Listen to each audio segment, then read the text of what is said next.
esta carta mais do que lida deve ser ponderada. Eu sou o Cristo. Enquanto atuo desde as mais altas esferas da consciência criativa divina, minha influência envolve o seu mundo. Usando uma metáfora, estou tão distante em consciência do seu mundo quanto o Sol está da Terra. Entretanto, se você me chamar com sinceridade, estarei tão perto quanto for necessário para ajudá-la. Haverá muitos que não poderão receber essas cartas, estes ainda não estão prontos para elas. Haverá aqueles que tentarão abafar a sua existência, uma vez que os ensinamentos que contém serão uma ameaça para seu sustento ou religião. Eles não terão êxito, a oposição apenas reforçará estas cartas. Haverá aqueles que receberão essas cartas com alegria, uma vez que suas almas sabem que mais além das religiões do mundo se encontra a verdade, a realidade da existência. Estes prosperarão e finalmente salvarão o mundo da autodestruição. Agora continuarei minha autobiografia do ponto onde parei em minha última carta. Meu propósito ao dar a vocês alguns detalhes biográficos da minha entrada na vida pública como mestre curador é evidenciar as atitudes e comportamentos da minha juventude, assim como as circunstâncias em que alcancei o meu próprio estado de humanidade espiritualizada. É importante que você possa visualizar como era a Palestina na época em que estive na Terra e perceber claramente os conflitos internos que meus ensinamentos despertaram nas pessoas doutrinadas na crença judaica e nos ritos tradicionais. Esses conflitos são o ponto central que incapacitou os evangelistas de registrar com precisão tudo aquilo que tentei ensinar. Nos evangelhos são frequentes as referências às minhas parábolas que descrevem a realidade do reino dos céus ou o reino de Deus, seja qual for o termo que os evangelistas tenham utilizado. Porém, em nenhum lugar foi feita uma tentativa para aprofundar o sentido das palavras em si, para explorar as figuras de linguagem ou para chegar ao significado espiritual do reino de Deus ou do reino dos céus.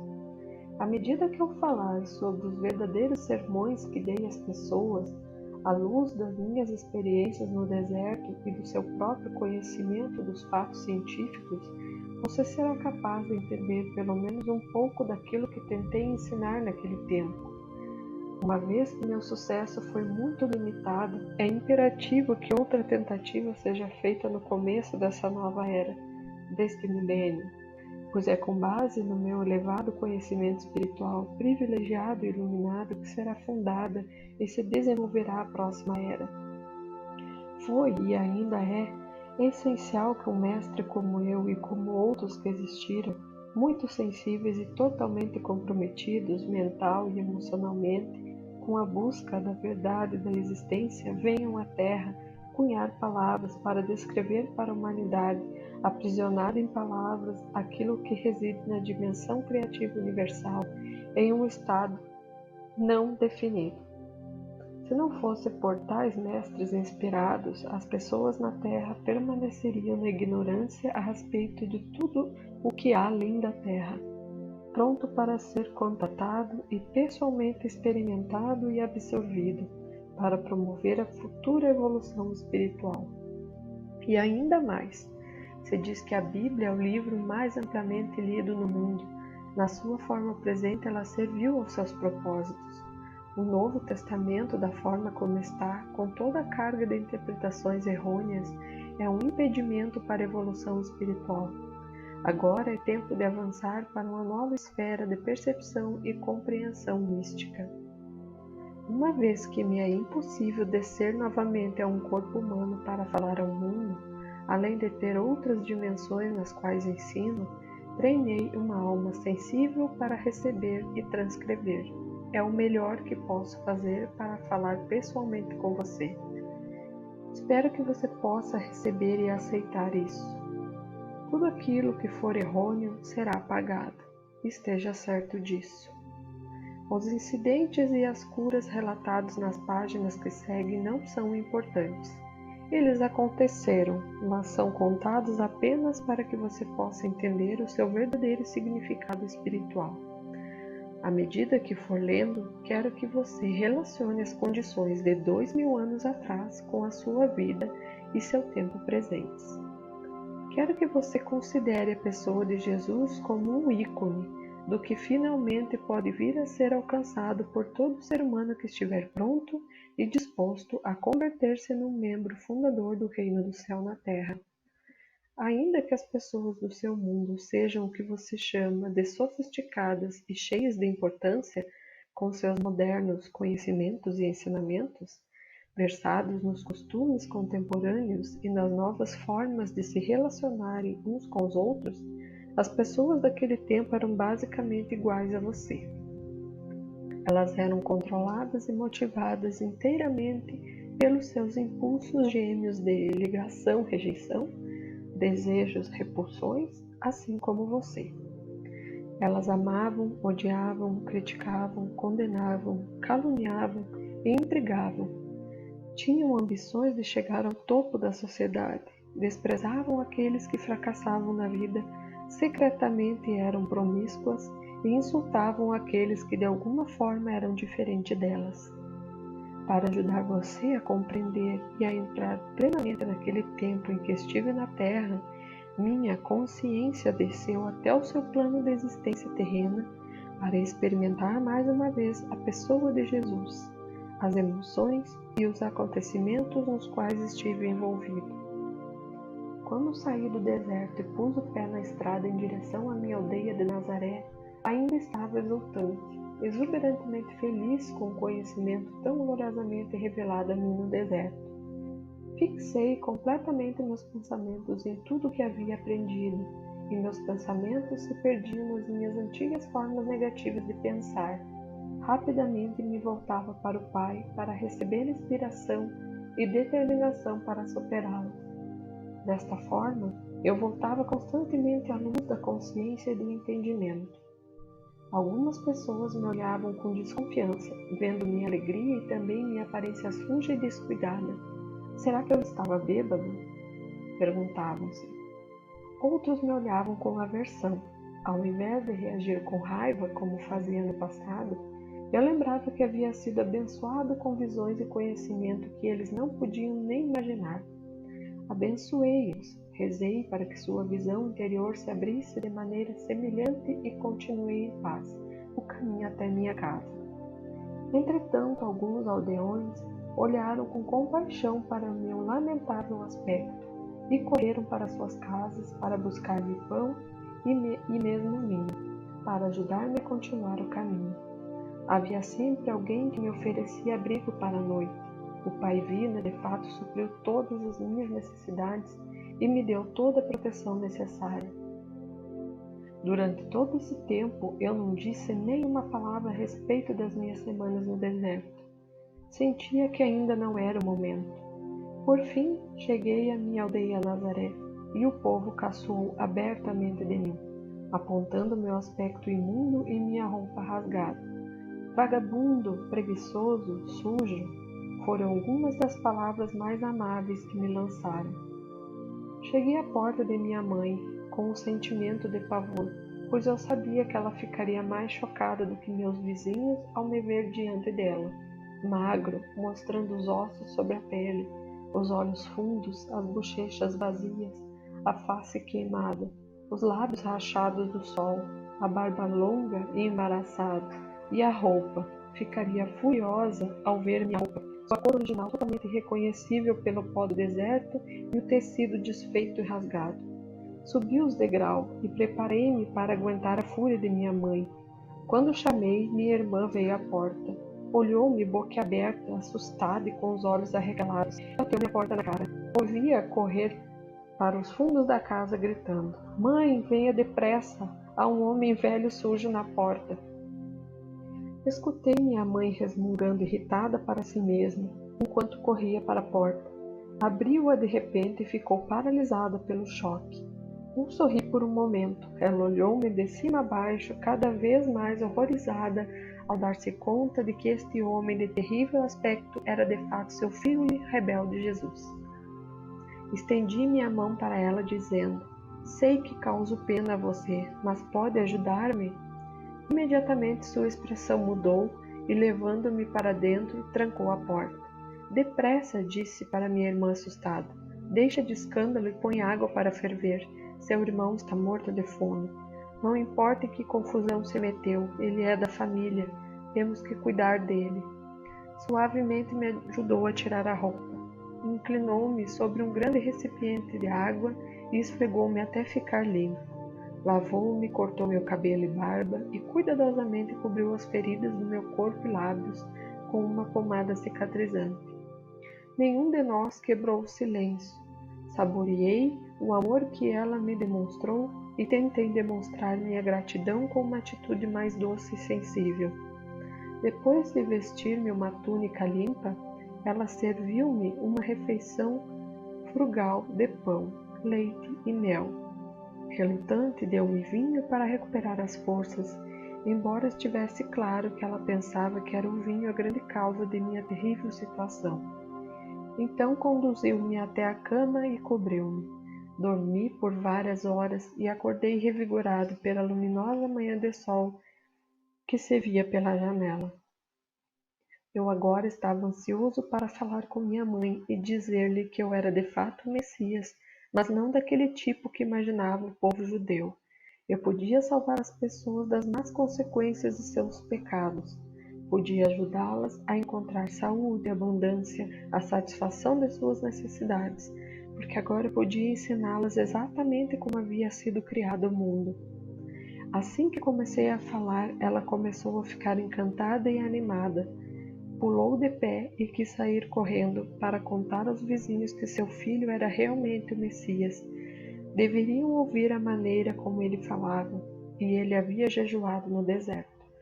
Mas eu o impedi de fazer isso. Eu disse que ainda não havia contado a ela o que me fora revelado. Uma das coisas mais importantes que havia aprendido era que os judeus ortodoxos estavam completamente equivocados a respeito de suas crenças num Deus vingativo. Não havia tal coisa. Isso a deixou contrariada e desconcertada. Então exclamou: como então Jeová vai governar o mundo e nos tornar bom e nos fazer escutar seus profetas, se não nos castigar? Agora você ficou tão importante que pode ensinar aos sumos sacerdotes o seu próprio trabalho, que foi transmitido a eles desde o tempo de Moisés? Vai trazer ainda mais vergonha para esta casa? Ela começou a chorar e disse com raiva: você em nada mudou, somente mudaram as coisas que disse. Você só me trouxe dor. Como pude acreditar que você seria um Messias? Com suas ideias estranhas, só levará nosso povo a maior tormento do que nunca. Meus irmãos a ouviram em prantos e vieram correndo, querendo colocar-me para fora de casa. Ofereci sair pacificamente, porque não queria mais alvoroço. Se essa era a forma de minha mãe reagir, eu poderia estar certo de que os demais também reagiriam da mesma forma ao que eu tinha para dizer. Percebi que precisava de paz de espírito, descanso absoluto e silêncio para colocar em ordem meus pensamentos e experiências. Teria que rezar e pedir inspiração para saber a melhor maneira de abordar os judeus com minha mensagem de boas novas. Estava certo de que o Pai Vida atenderia a minha necessidade e que eu encontraria a acomodação mais conveniente em algum lugar. Minha mãe, embora furiosa com minha atitude de grande cabeça dura, estava atormentada por seus sentimentos de amor e compaixão por mim, devido ao estado deplorável em que me encontrava.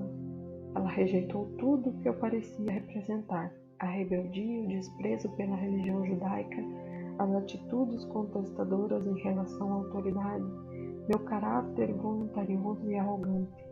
Mas ela ainda me amava e estava profundamente preocupada por me ver envolvida em problemas tão grandes quanto jamais havia pensado ser possível. Ela chamou a atenção de meus irmãos, dizendo que calassem a barulhenta discussão, e virou-se para mim. Pode ficar aqui até que esteja melhor, disse ela. Talvez enquanto estiver por aqui eu possa trazer bom senso para você. Posso dizer que se sair às ruas falando da forma como o fez comigo, terminará em uma situação ainda pior do que agora. Pessoas boas vão cuspir e jogar seu lixo podre sobre você. Você é uma desgraça para a família. Apesar de toda sua raiva, ri e agradeci, beijando-a calorosamente. Fiquei contente, sabendo muito bem que por trás de toda essa raiva, ela estava profundamente preocupada comigo. Alimentou-me bem e confeccionou-me boas roupas novas. Agradeci por tudo que ela fez para melhorar minha aparência, porque sabia que para mover-me livremente entre os ricos e pobres, deveria estar com roupas decentes e adequadas. Às vezes havia escassez de alimentos em casa. Recorrendo ao poder do Pai, eu a reabastecia sem dizer nada. Ela também não disse nada. Eu sabia que ela se perguntava com tristeza se, além de todos os meus péssimos hábitos, eu agora também era ladrão. Então me pegou com um pão recém-saído do forno nas mãos. Ela sabia que eu não havia saído de casa para comprá-lo e também que o forno não havia sido usado naquele dia. Não me disse nada, mas me olhou de forma reflexiva. Eu pude ver então as suas atitudes mudarem. Ela já não estava mais tão certa de si. Ela começava a questionar a sua própria atitude em relação a mim e também a verdade acerca das minhas afirmações. O que realmente aconteceu com ele no deserto? Como ele poderia fazer um pão sem usar o fogo, a farinha e o fermento? O que isso significa? Ele é o Messias? Então meu irmão feriu sua mão. Ele sentiu muita dor quando o ferimento infeccionou. Permitiu-me colocar minhas mãos em sua ferida e fazer uma oração em silêncio. Eu podia ver que ele sentia o fluxo do poder entrando em sua mão, porque ele me olhou de forma estranha. A dor foi embora, disse brevemente. Estava mal-humorado quando se afastou, e eu sabia que, ainda que tivesse sentido alívio da dor, não havia gostado de que eu fosse capaz de ajudá-lo. Senti seu ciúme. Minha irmã havia queimado sua mão e outro irmão muitas vezes se queixava de fortes dores de cabeça. Fui capaz de curar os dois. Meus irmãos começaram a caçoar a respeito dos meus poderes mágicos. Perguntava-se que mal eu poderia fazer a eles se me irritassem. A tensão em casa aumentou e senti a tristeza de minha mãe, que ansiava pela paz no lar. Mas ela viu mudanças em meu comportamento e sentiu-se reconfortada. Eu estava mais tranquilo, visivelmente controlava minhas prováveis explosões, continha minha energia, refreava minha impaciência e já não discutia mais. Tornei-me mais atencioso, ouvindo suas queixas de mulher, ajudando-a em casa, consertando os móveis quebrados, caminhando pelas colinas até fazendas distantes para encontrar as frutas e verduras que ela queria. Cheguei a amá-la com ternura e paixão, como uma mãe deve ser amada. Um dia, ela se aventurou a perguntar-me: você acredita que Jeová seja um mito? Jó disse que, se Jeová retirasse sua viração, toda a carne viria abaixo. Este é o Jeová que vi e em quem acredito. Ninguém vi, disse ela com firmeza. Eu vi aquele que criou todas as coisas, respondi calmamente. Eu o chamo de Pai, porque ele é amor perfeito. Um amor mais perfeito que o de uma mãe, acrescentei sorrindo para ela. Ele trabalha dentro, através e para toda a sua criação. É o Pai em mim quem tem trazido as coisas de que você necessita em casa e que curou a meus irmãos e irmãs tão rapidamente. Eu podia ver que ela estava começando a entender um pouco do que eu dizia. E o que é o castigo? Perguntou. Não existe castigo da forma como compreendemos. Nascemos para nos comportarmos da forma como o fazemos.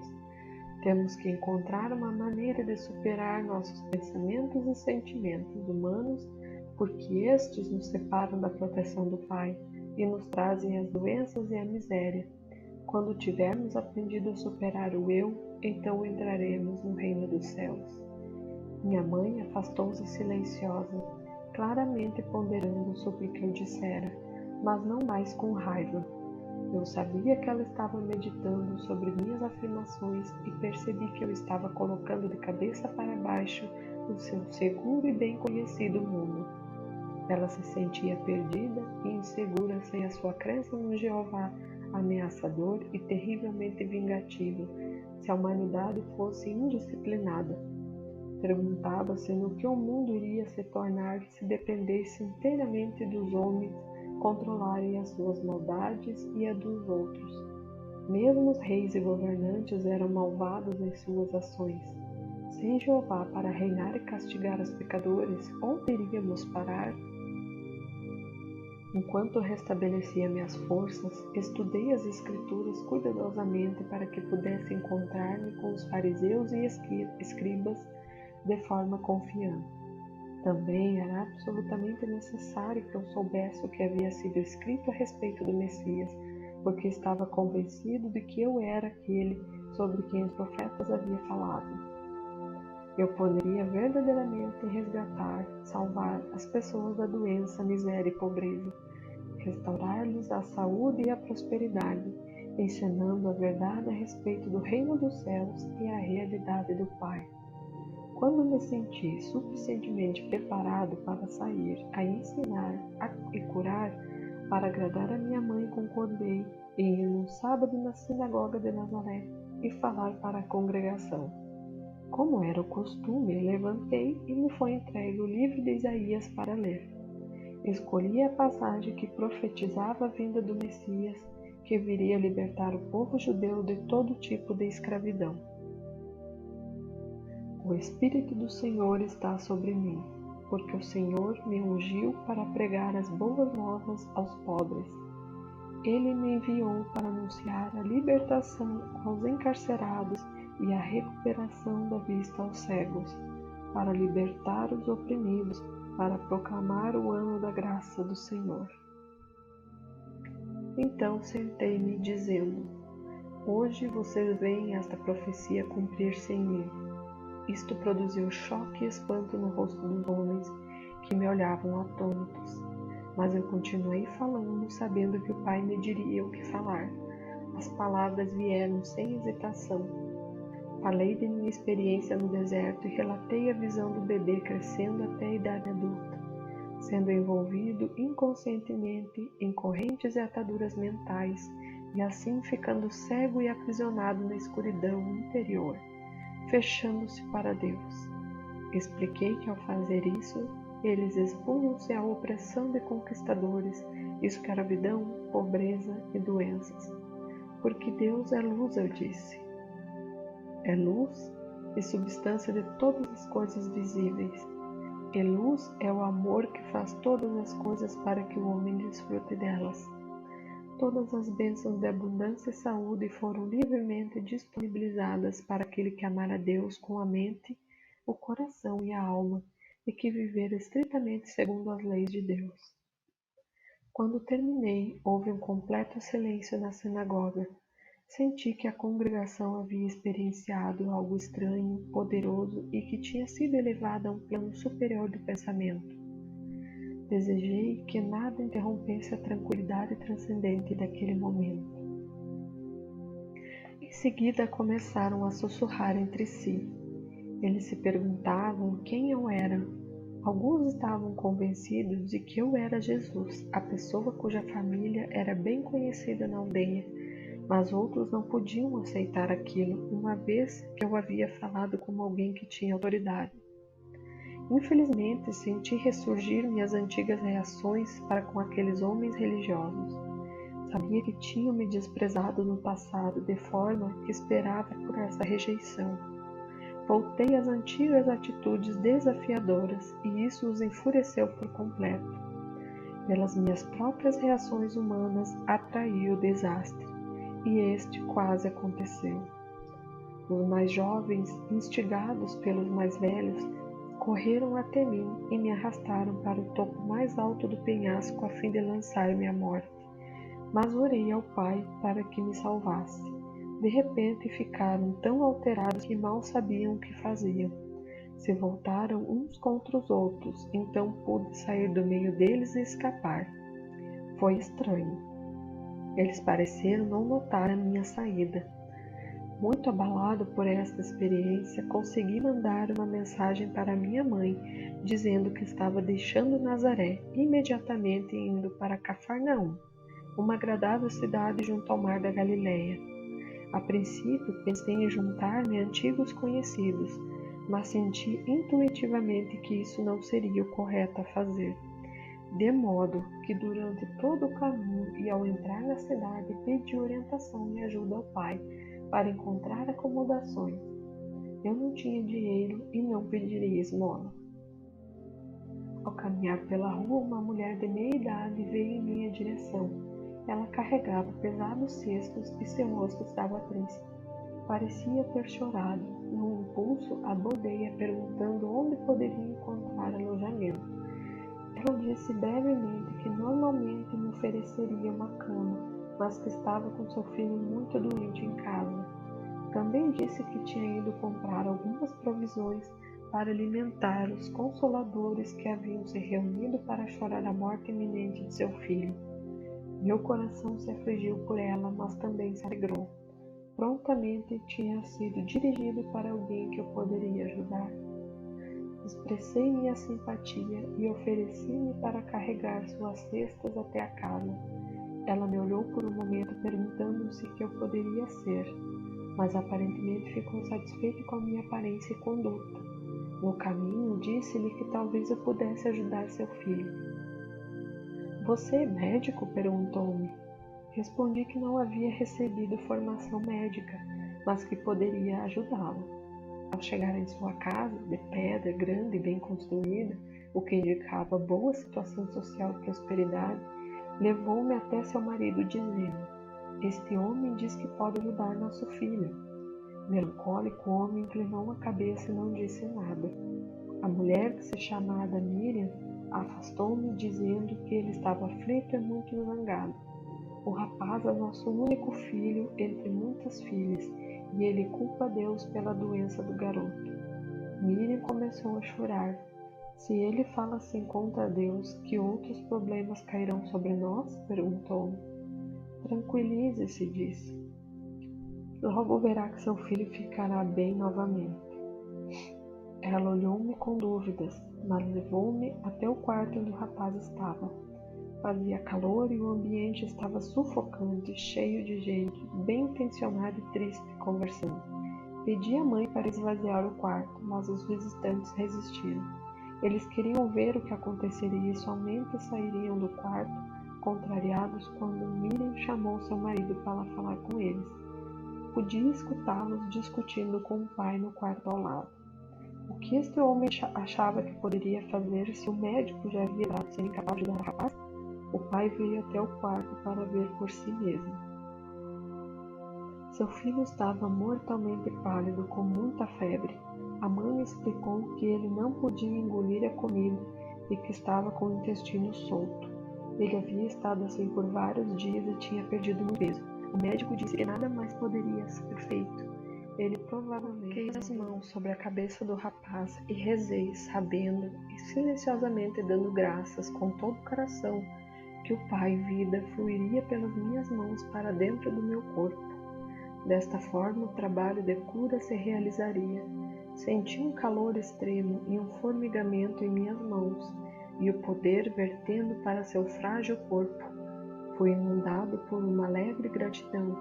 Como era grandioso e maravilhoso o Pai Vida, quando liberado para fazer o seu trabalho natural de cura.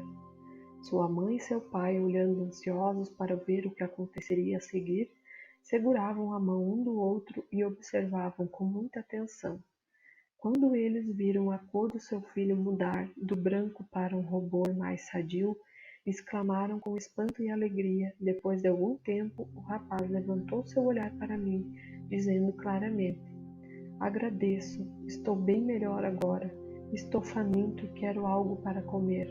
Sua mãe riu de felicidade e o abraçou apertado, mas estava um pouco apreensiva. Não posso dar comida a você, filho meu. O médico ficaria zangado. Ela havia sido avisada para não dar comida a ele, somente água. Eu sorri e disse: Ele está curado. Pode dar pão e vinho a ele, que não fará mal. Seu pai, Zedequias, Estava maravilhado de alegria e gratidão. Depois de abraçar o seu amado filho, voltou-se para mim e apertou minhas mãos calorosamente. Ficou dando tapinhas em meus ombros enquanto balançava sua cabeça, incapaz de falar devido às lágrimas que escorriam por sua face. Quando ele finalmente se recompôs, entrou no salão e falou às pessoas que lá estavam. Meu filho, quase morto, recuperou a plenitude da vida novamente.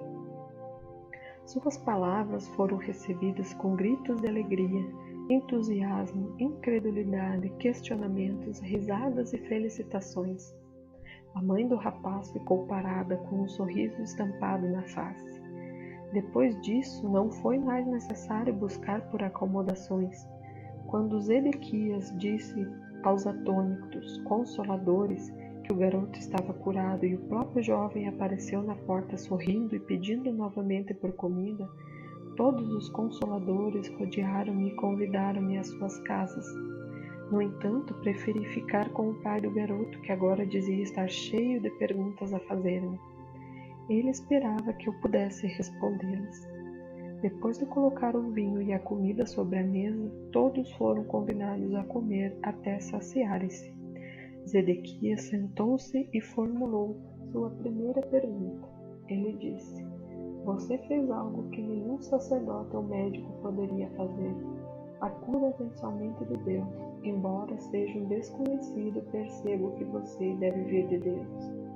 Sim, respondi, e as pessoas murmuraram assombradas. Esta doença que veio ao meu filho era um castigo por algo que eu tenha feito de errado no passado? E como eu poderia cometer um pecado tão grave que Deus quereria levar meu único filho? Muitas das pessoas que escutaram estas palavras acenaram com a cabeça. Você fez a pergunta que mais quero responder, Zedequias. Deus nos dá a vida e a existência do ser. Ele não iria arrancá-la de nós como um homem arrancaria um tesouro de outro só porque está zangado com ele. Esta é a maneira como a humanidade se comporta, não Deus. E Deus não está sentado em um trono em algum lugar do céu, como fazem os reis humanos, que se sentam em seus tronos e governam o seu povo. Esta é a maneira humana de proceder, uma crença humana, não a verdade. A maneira de proceder de Deus vai muito além do que a mente humana pode conceber ou sonhar. Somente eu vi aquele que nos trouxe à existência, e sei que ele não é o tipo de Deus que os rabinos ensinam. Vi que ele é o perfeito amor e por essa razão eu prefiro falar do Pai, pois eu vi que ele trabalha dentro de cada ser vivo, mantendo-o num bom estado de saúde, assim como um pai humano trabalha para manter seus filhos bem alimentados, vestidos e protegidos dentro do abrigo de um lar. Eu o vi dentro de todas as coisas do mundo. Como pode ser isso? Perguntou um homem duvidando. Não é possível para um ser individual de qualquer tipo estar em todos os lugares ao mesmo tempo, mas o ar está em todo lugar ainda que não se possa ver. No entanto, sabemos, sem dúvida alguma, que ele é muito real e muito importante para a nossa existência. Se o ar não existisse, e não pudéssemos respirá-lo, morreríamos. Não podemos ver o movimento do ar que chamamos de vento, mas vemos que ele agita as folhas e conduz as nuvens no céu. Por isso sabemos que o ar está acima de nós, ao nosso redor, e que é forte. E agora pergunto, qual é a parte mais real e mais valiosa do homem, seu corpo ou sua mente? Alguns respondiam que era o seu corpo, caso contrário não teriam lugar na terra. Não poderiam trabalhar, não poderiam ser vistos, não seriam conhecidos. Outros diziam que sua mente era mais importante do que seu corpo. Ao que eu respondi: a mente é a parte mais importante do homem, uma vez que sem sua mente ele não teria o comando do seu corpo. Ele não poderia comer, beber, dormir, mover-se, planejar, não poderia viver. Contudo, não podemos ver a mente, simplesmente sabemos que temos uma mente por causa dos pensamentos que ela produz e porque os pensamentos elaboram algum tipo de ação em nossas vidas. Acreditamos que a mente funciona por meio do cérebro. Sim, é assim que funciona. Senão, como poderia o cérebro que nasceu da carne produzir pensamentos, sentimentos, ideias e planos? Agora deve estar ficando claro para vocês que é assim que o Pai está presente em todas as coisas. Ele é a mente que dirige e a mente humana fazendo o seu grande trabalho dentro de cada ser vivo. Sabemos que é assim porque vemos as maravilhas de sua obra. Vemos o crescimento das crianças, vemos o alimento que comem ser milagrosamente convertido em outra substância que os nutre e os faz crescer. Como isso acontece, não sabemos, nem sequer podemos imaginar. Mesmo que soubéssemos, ainda assim continuaríamos sem saber o que acionou tão importante processo de vida dentro dos corpos vivos de cada espécie. Vejam de que forma tão maravilhosa os corpos de cada espécie são formados e criados propositalmente de forma expressa, para transformar o tipo de alimento que se come em energia para nutrir ossos, sangue e carne. Agora que nos mostrou todas essas coisas, podemos ver que elas são realmente maravilhosas, exclamou o jovem. Elas são. Vemos os jovens corpos passando por suas várias etapas de desenvolvimento e vemos suas mentes acompanhando seu desenvolvimento físico até que começa a desejar encontrar um cônjuge para se tornarem pais. Logo, o grande trabalho da concepção é realizado e o crescimento da semente dentro do útero continua até que a criança chegue ao seu desenvolvimento pleno. Pensem, quem determina este constante crescimento tão ordenado dentro da mulher?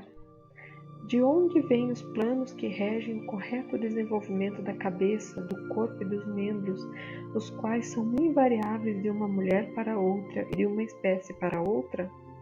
Quem decide o momento exato em que o nascimento terá início, o meio físico pelo qual a criança deve ser trazida à luz, a provisão do leite para a criança? Pensem, é a mãe? Não, não é a mãe. Ela é apenas a testemunha de tudo que ocorre dentro dela, desde o momento em que seu marido tem estado com ela e plantado a sua semente para se juntar a ela. Deus fez todas essas coisas de longe? Estes pensamentos chegam a cada homem e mulher para decidir quando essas coisas devem acontecer? Não. Todo esse trabalho é realizado pelo poder criativo da mente, a vida inteligente e amorosa dentro de todos os seres vivos. Vemos o amor dos pais por seus filhos, sejam eles pássaros, animais ou homens. De onde vem esse amor? Ele provém do poder criativo da mente, o perfeito amor do Pai que está em nós. É por causa do trabalho que o Pai faz com as plantas, árvores, pássaros, animais e com o próprio homem que hoje estamos aqui vivos, respirando, comendo, dormindo, tendo filhos, envelhecendo e então morrendo para passar para um lugar mais feliz. Tudo isso é a obra do Pai que está ativa dentro de nós. Como podem negar a verdade de tudo que disse a vocês nessa noite? Hoje viram um jovem agonizante que foi trazido de volta à plenitude da vida em pouco tempo. Fui eu quem o curou? Não, por mim mesmo não posso fazer nada. Foi a vida, que é o Pai ativo dentro de todas as coisas, que veio com toda a força para reparar um corpo doente e trazê-lo novamente de volta à plena saúde, porque acreditei que assim seria e não duvidei. Houve suspiros de satisfação na sala, nova luz, novo interesse, inclusive podia ver-se uma nova doçura em seus rostos. Por que então o homem sofre tão dolorosamente? Perguntou Miriam. Porque quando o homem é concebido, quando a vida toma forma dentro da semente, ela se reveste da condição humana que o separa de qualquer outro indivíduo do mundo. Para fazê-lo único, uma figura isolada, não unida a nenhum outro, solitário, privado, sua própria pessoa, ele torna-se sujeito a. É controlado por dois impulsos poderosamente fortes em sua natureza terrena, o de ligar-se a todas as coisas que deseja muito e o de rejeitar e afastar tudo aquilo que não quer. Estes dois impulsos básicos do homem estão presentes em cada coisa que ele faz ao longo da vida e são inteiramente responsáveis pelos problemas que atrai para si. Embora o Pai esteja ativo no interior do homem, não há nada de humano nele. Portanto, o Pai nada retém, nada rejeita, nada condena, nem mesmo vê a transgressão. Tudo aquilo que o homem faz e que chama de pecado é apenas deste mundo, e só existe punição neste mundo, porque há uma lei da existência terrena. Como você sabe que tudo que você semear mais tarde colherá? Pelo fato de extrair sua vida e sua mente do Pai, o próprio homem é o criador dos seus pensamentos, palavras e ações, seja o que for que ele pensa, diz, faz e acredita. Retorna a ele da mesma forma algum tempo depois. Não existe castigo que venha do Pai. Quaisquer que sejam os males que assolarem a humanidade, estes são o completo resultado de suas próprias decisões. As pessoas murmuravam que este era um ensinamento totalmente novo, que fazia mais sentido do que tudo que havia sido ensinado a eles antes. Várias vozes me incitavam a contar mais. Eu digo a vocês, em mim vocês viram a vida ativa sob a forma de cura. Sigam-me e ouvirão sobre o caminho que devem percorrer para encontrar a felicidade. Em minhas palavras encontrarão a verdade da existência, nunca antes revelada por nenhum outro homem. Tem-se dito sobre o Messias que ele revelará os segredos que têm estado ocultos desde o começo da criação. Em verdade, digo que ouvirão estes segredos de mim. Se escutarem com cuidado, entenderem seu significado, praticarem sua verdade e apegarem-se às suas leis, serão transformados em novos homens e entrarão no reino dos céus. As pessoas ficaram em silêncio por um momento e então houve um clamor de conversa animada, mas Ezequias levantou-se e disse que era hora da família descansar. Seu filho precisava dormir e sua esposa e filhas também estavam exaustas de tanto chorar. Ficou combinado que na manhã seguinte eu iria até o porto e as pessoas doentes seriam trazidas até mim. Desta forma fui capaz de empreender minha missão e tudo foi rapidamente arranjado da melhor forma possível. Parecia que se eu não efetuasse as curas, não haveria interesse nem aceitação de tudo que eu havia dito. As curas demonstravam a verdade de tudo que eu havia ensinado e meus ensinamentos explicariam as razões pelas quais eu era capaz de trazer do Pai para eles a cura. Quando acordei na manhã seguinte, senti a felicidade viva em mim, com a expectativa das coisas maravilhosas que estavam por vir. Depois de tomar o desjejum, saí com Zedequias para o porto da cidade com meu coração iluminado de amor por todos os que passavam por mim. Eu os cumprimentava calorosamente, dizendo a eles que tinha boas novas para todos aqueles que quisessem escutá-las. Quando chegamos ao dique, encontrei homens, mulheres e crianças sentados no chão, esperando por minha chegada. Alguns estenderam suas mãos implorando. Pareciam muito mal. Outros haviam sido mutilados e muitos outros estavam cobertos de feridas. Meu coração ainda sofria por seu estado lastimável, mas agora também podia alegrar-me porque sabia que não era vontade do Pai que eles estivessem assim. Muito pelo contrário, o próprio Pai era toda a cura, toda a saúde e todo o bem-estar. Eu tinha provado isso na noite anterior e na minha casa estava exultante por ser capaz de demonstrar essa verdade maravilhosa para a multidão que agora se reunia em torno de mim. Um rosto velho e triste chamou minha atenção. Uma mulher magra, enrugada e curvada. Fui até ela e me ajoelhei ao seu lado, pondo minhas mãos sobre sua cabeça. Imediatamente senti o fluxo do poder do Pai vibrando pelas minhas mãos em sua cabeça, até que seu corpo inteiro sacudiu com a força vital, energizando seus ombros. As pessoas, ao verem isso, ficaram atônitas, perguntando o que eu poderia estar fazendo com ela. mas outros acalmaram suas objeções. Gradualmente, seus membros começaram a soltar-se e a alongar-se e a endireitar-se. Seu rosto tornou-se vivo pela alegria de voltar a sentir sua força. Ajudei-a a se levantar e então ficou de pé por si mesma com todo orgulho. Ela estava tão tomada pela felicidade que começou a chorar. Depois riu e dançou, chamando as pessoas. Louvado seja Deus, dizia ela, louvado seja Deus. E outros que ali estavam repetiam o refrão. Todos estavam profundamente comovidos com o que haviam visto. A aglomeração de pessoas apertando-se contra mim foi tão grande que Zedequias ofereceu para controlá-la. De forma organizada e ajudado por outros dos espectadores ansiosos, dirigiu ordenadamente os doentes para mim, para que eu pudesse atendê-los, segundo suas necessidades mais profundas. No final, sentindo-me cansado, meu anfitrião convidou-me a voltar para casa e jantar. Despediu aqueles a quem eu não tinha sido capaz de curar por falta de tempo. Assegurou a eles que eu retornaria no dia seguinte. Foi uma noite festiva, tanta coisa para falar, tanto para celebrar, tanto para ensinar, tanto para aprender. Todos certamente reconheciam naquela boa nova.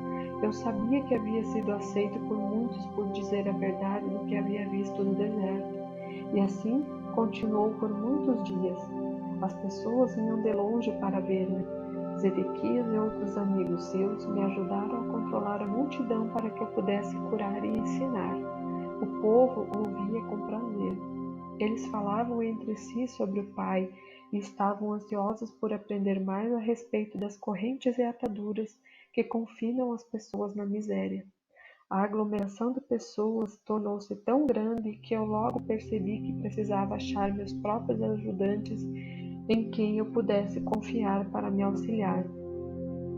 Já era hora de Zedequias voltar a conduzir o seu negócio de couro, que ele vinha deixando de lado.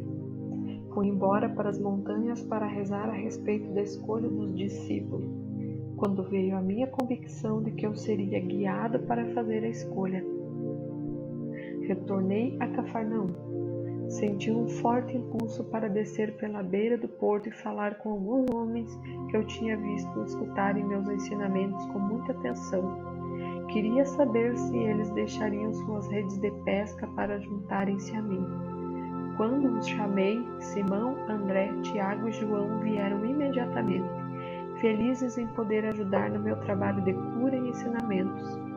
Outros também se juntaram a mim, assim que comecei meu trabalho entre as pessoas. Deixei meu anfitrião à casa de Zedequias, que me assegurou entusiasmado que eu poderia retornar a qualquer momento.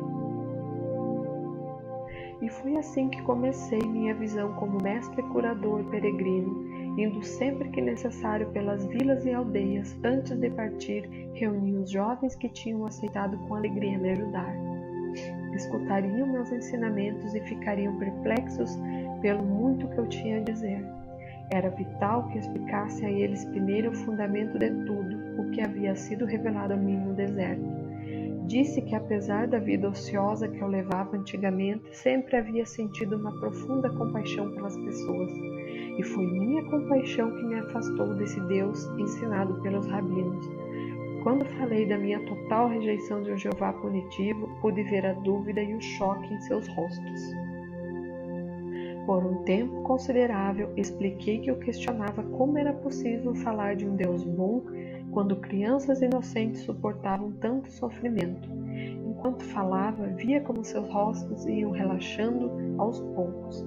Continuei dando voz às minhas dúvidas e raivas de antigamente, até que vi suas expressões mudarem para a aceitação e em seguida para a concordância completa. Descobri que havia expressado suas próprias dúvidas e perguntas, as quais nunca antes tinham tido coragem de admitir. Enquanto falávamos, pude sentir seu alívio de que já não estavam mais sós em suas resistências secretas com relação aos ensinamentos dos rabinos. Disse que chegou um momento em que comecei a perceber mais claramente que estavam desperdiçando a minha vida. Queria mudar e senti fortemente que deveria ir até João Batista como ponto de partida para começar uma nova forma de vida. Descrevi o que aconteceu durante o batismo e minhas 6 semanas no deserto. Expliquei que todos os meus pensamentos, crenças, atitudes, arrogância e rebeldia prévia foram paulatinamente limpos da minha consciência, enquanto passava pelas profundas revelações e visões que me mostraram a realidade que eu agora chamava de Pai. Expliquei a natureza do Pai e que essa natureza divina era constituída também da vontade divina.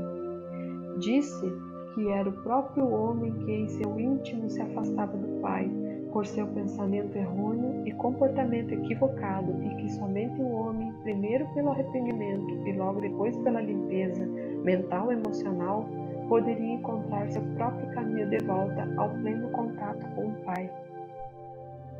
Quando isso se cumprisse, a plena natureza do Pai seria liberada dentro da mente, coração, corpo, alma, no ambiente e nas experiências das pessoas.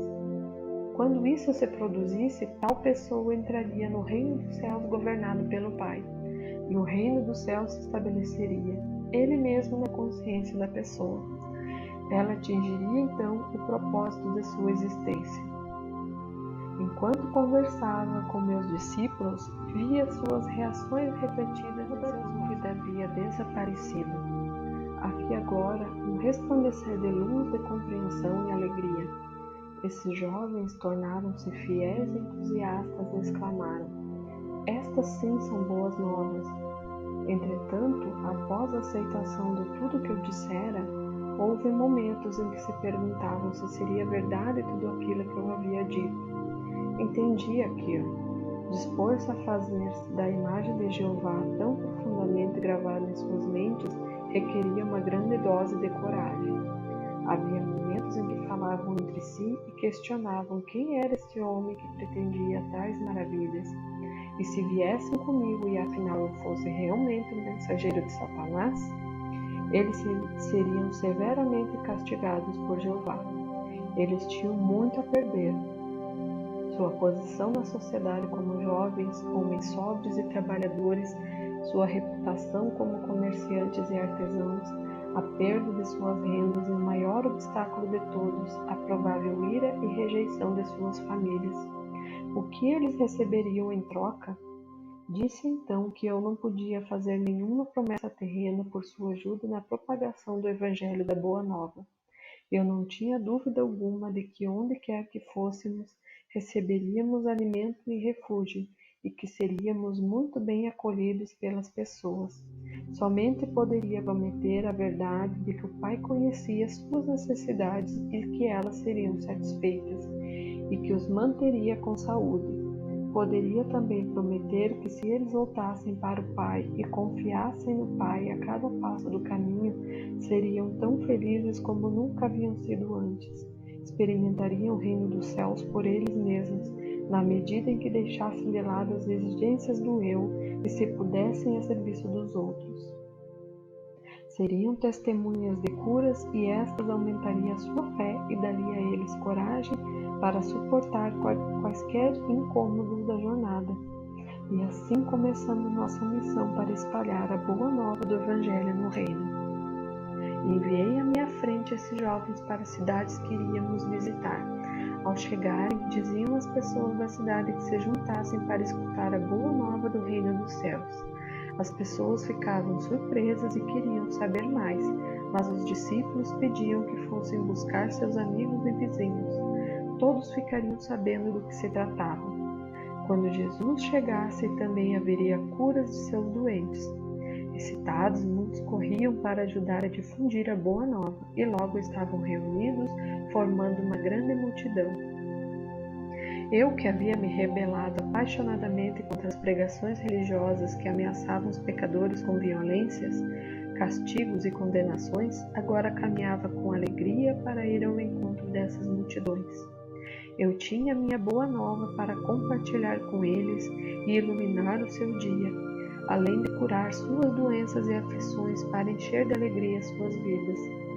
Antes eu circulava entre as pessoas egoisticamente e com as mãos vazias, aceitando a sua boa vontade e às vezes generosidade com pouca gratidão. Agora eu via como uma abundância de possibilidades vivificantes para todos aqueles que estavam dispostos a ouvir minhas palavras e tomar medidas para melhorar a sua qualidade de vida. Quero que você que está lendo essas páginas compreenda plenamente minha posição naquele tempo, meu estado de consciência depois de minha iluminação no deserto e a pessoa que eu apresentava aos meus conterrâneos como Jesus. Foram feitas tantas conjecturas a meu respeito que devo contar a verdade a vocês. Nasci para ter um bom físico quando amadurecesse, fortes traços aquilinos, uma inteligência notável e uma facilidade para a mímica e o riso. Mas como muitos de vocês hoje, não cuidei dos meus talentos terrenos. Na hora de ir para o deserto, meu rosto e minhas maneiras eram o que se poderia descrever como abaixo do que deveriam ser. Embora eu tivesse começado a examinar-me e a rebelar-me contra o que havia me tornado, meu intelecto tinha sofrido pelo mau uso que eu fizera dele, constantemente me envolvendo em discussões e discordâncias sobre religião e cedendo a discursos irreverentes. Eu fazia as pessoas rir. Eu era amado pelos homens e mulheres com quem me misturava, mas eles certamente não me respeitavam. Por isso o espanto daqueles que me conheciam quando falei na sinagoga em Nazaré.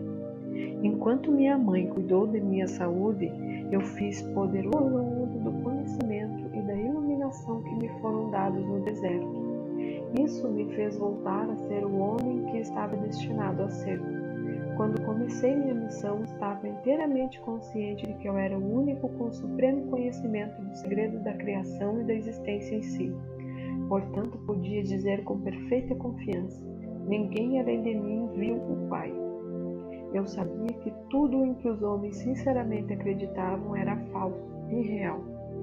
Sabia que eu havia sido especialmente moldado e projetado pelo Pai para esta missão. Eu havia sido abençoado abundantemente com energia física, a vitalidade para falar e a capacidade de conceber parábolas significativas para transmitir a mensagem com sucesso e de uma forma que nunca seria esquecida. Além disso, eu compreendia os meus companheiros muito bem, devido à longa associação que tinha com eles. Conhecia suas esperanças mais profundas, seus medos mais desesperados. Sabia o que os fazia rir e o que os induzia a zombar e a escarnecer dos ricos e pretensiosos. Sabia também a que ponto os velhos e jovens sofriam silenciosa e corajosamente. Experimentava profunda compaixão pela população que vivia com medo, suportando o chicote verbal dos fariseus e se inclinando diante das leis fiscais dos romanos.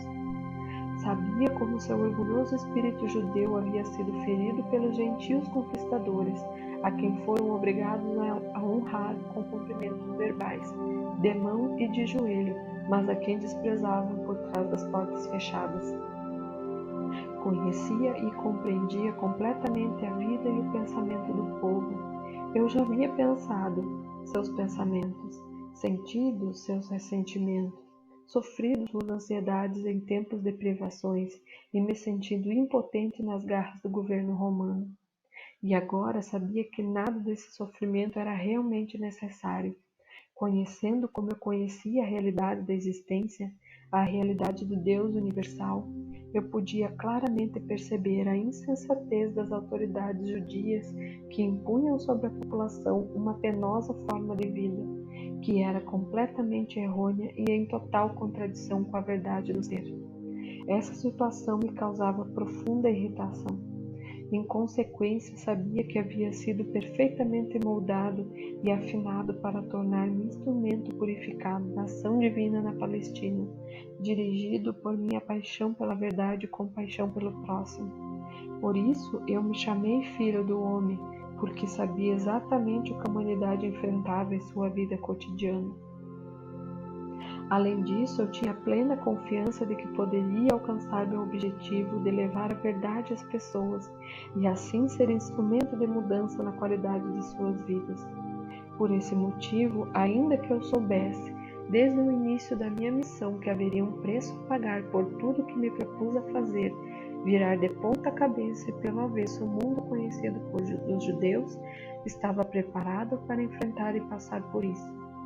Não poderia escapar porque amava as pessoas com o amor do Pai que fluía do meu coração e ser, pois o Pai, amor, é a essência do dando-se. Ele mesmo no ser e existência visíveis no crescimento, proteção, nutrição, cura e satisfação de todas as necessidades da criação tornava visível. Eu sabia que era o presente de salvação do Pai para as pessoas, para o mundo, e não como eles supuseram e ensinaram durante séculos, a salvação do castigo imposto aos pecadores por um Deus irado, mas para salvar as pessoas da repetição diária dos mesmos enganos, do pensamento errôneo, pensamento esse que criou seus infortúnios, pobreza, doença e miséria. Porque amava tão profundamente a raça humana, eu estava preparado para ensinar e curar, desafiando os sacerdotes judeus. Estava disposto a morrer na cruz pelo que verdadeiramente tinha visto no deserto. Conhecia com todo o meu coração e queria compartilhar até a última gota da minha capacidade para fazê-lo. Esta é a verdade sobre a minha crucificação. E todo o resto que você ouviu são suposições humanas decorrentes da prática judaica de oferecer sacrifícios no templo. Eu era um presente do Pai para a humanidade, para ajudá-la a superar sua ignorância das leis da existência e a encontrar o verdadeiro caminho da vida que conduz à alegria, à abundância e à perfeita plenitude do reino dos céus. Estas eram as percepções, os desejos, as intenções, os objetivos e os pensamentos que levava em minha mente e coração. Esta era a roupagem mental e emocional terrena que cobria minha consciência espiritual, oculta na cabeça e figura de Jesus. Esta era a minha consciência espiritual canalizada nos pensamentos e sentimentos que me impulsionaram a empreender uma jornada de 3 anos, para levar às pessoas aquilo que eu acreditava plenamente ser o resgate final de sua própria forma cega de pensar e sentir, a qual criava suas próprias vidas turbulentas. Eu verdadeiramente acreditava que se pudesse demonstrar às pessoas tudo aquilo que me havia sido dado a compreender, perceberiam sua loucura anterior e se esforçariam por mudar sua forma de pensar e colocar o pé na direção do caminho da vida, que conduz ao reino dos céus. Para este fim eu estava disposto a dar minha vida. Por causa da interpretação errônea atribuída à minha missão pelos mestres judeus, minha verdadeira mensagem foi distorcida até não ser mais reconhecida. O propósito destas cartas é o de trazer às pessoas dessa nova era a verdade sobre o que eu realmente falei para as multidões da Palestina. Portanto, voltado ao relato daquela época, deixei-me retroceder a um dia especial que deu frutos entre meus ouvintes e que produziu uma impressão duradoura nas mentes dos meus discípulos. Assim, para mim também esse foi um dia especialmente significativo. Eu me distanciei por um tempo da pressão das pessoas, indo às colinas rezar e meditar, buscando recarregar minhas baterias espirituais, fazendo uma profunda, forte e mais poderosa conexão com o Pai dentro de mim. Esta conexão era tão rapidamente obscurecida no interior de minha consciência quando estava ocupado entre as multidões que eu estava exausto. Chegando à caverna que utilizava quando me encontrava naquela área, puxei um pedaço de pano que ficava escondido sob uma pedra e me deitei para dormir. Ao invés de dormir, no entanto, senti imediatamente o fluxo da vida divina. O Pai e o cansaço foi dissolvido enquanto meu corpo era carregado com o poder, que é a fonte criativa de todo o ser. Fui elevado em consciência no interior de uma luz dourada, e enquanto viajava para o alto dessa luz, ela subitamente mudou para o mais puro branco, e eu soube que em consciência estava nos portais do equilíbrio, que é o eterno e universal, a dimensão infinita que está além de toda concepção da mente humana. Observei a luz, mas eu não fazia parte dela, nem ela estava poderosamente dentro de mim, uma vez que esta era a dimensão Deus do vazio, da não forma do equilíbrio universal. Mas ela se comunicava comigo e infundia-me com seu brilhante amor. Isto mais uma vez gravou em mim que ela era o processo criativo, aperfeiçoador, curador, amor que governa toda a existência. Sabia que onde quer que houvesse necessidade haveria satisfação, como o constante fluir das águas que enchem um lago.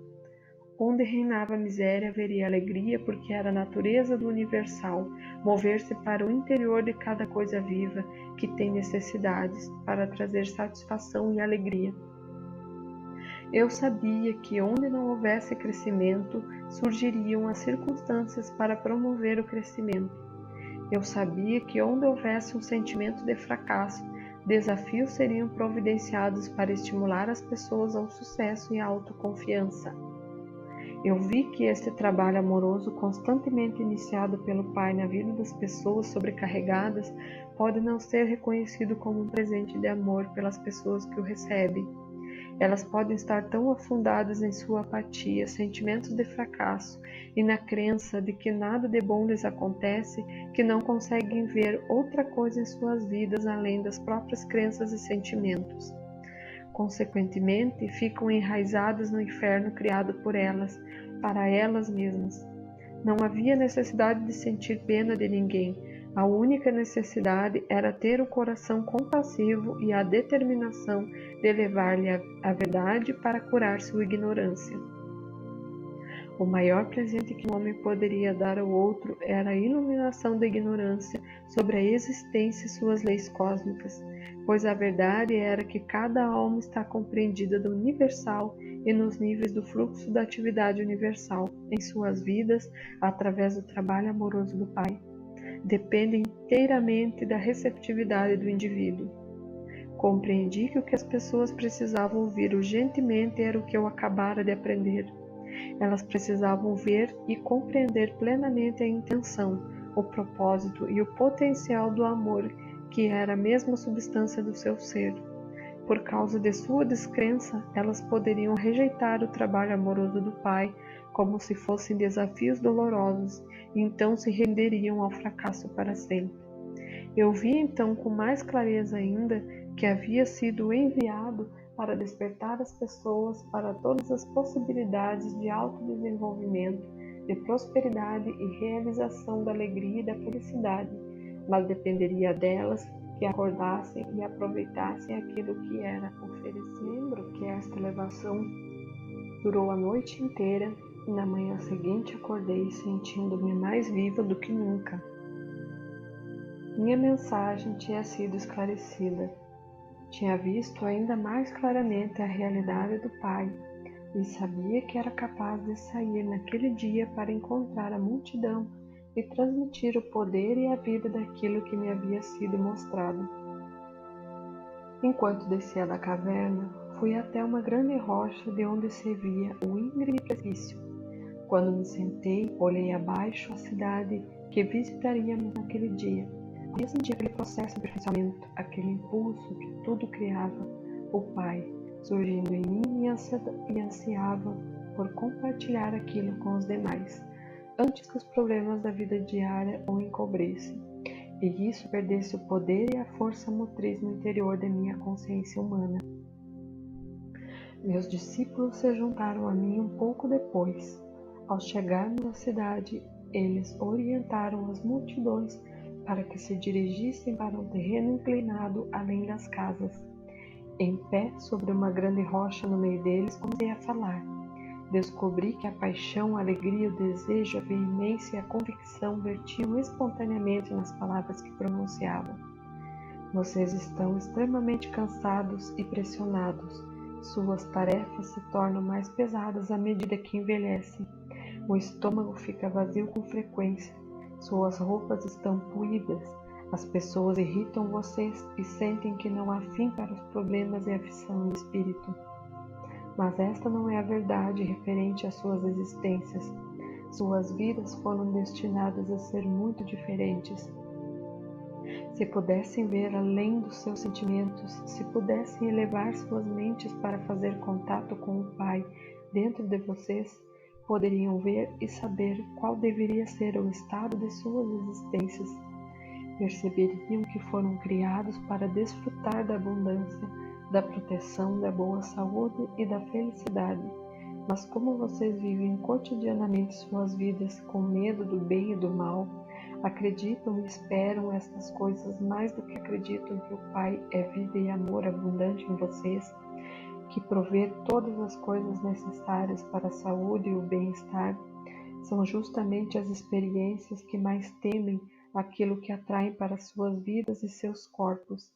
São suas crenças a respeito do bem e do mal que obscurecem, turvam tudo que o Pai tem reservado para vocês, se acreditarem no Pai Amor.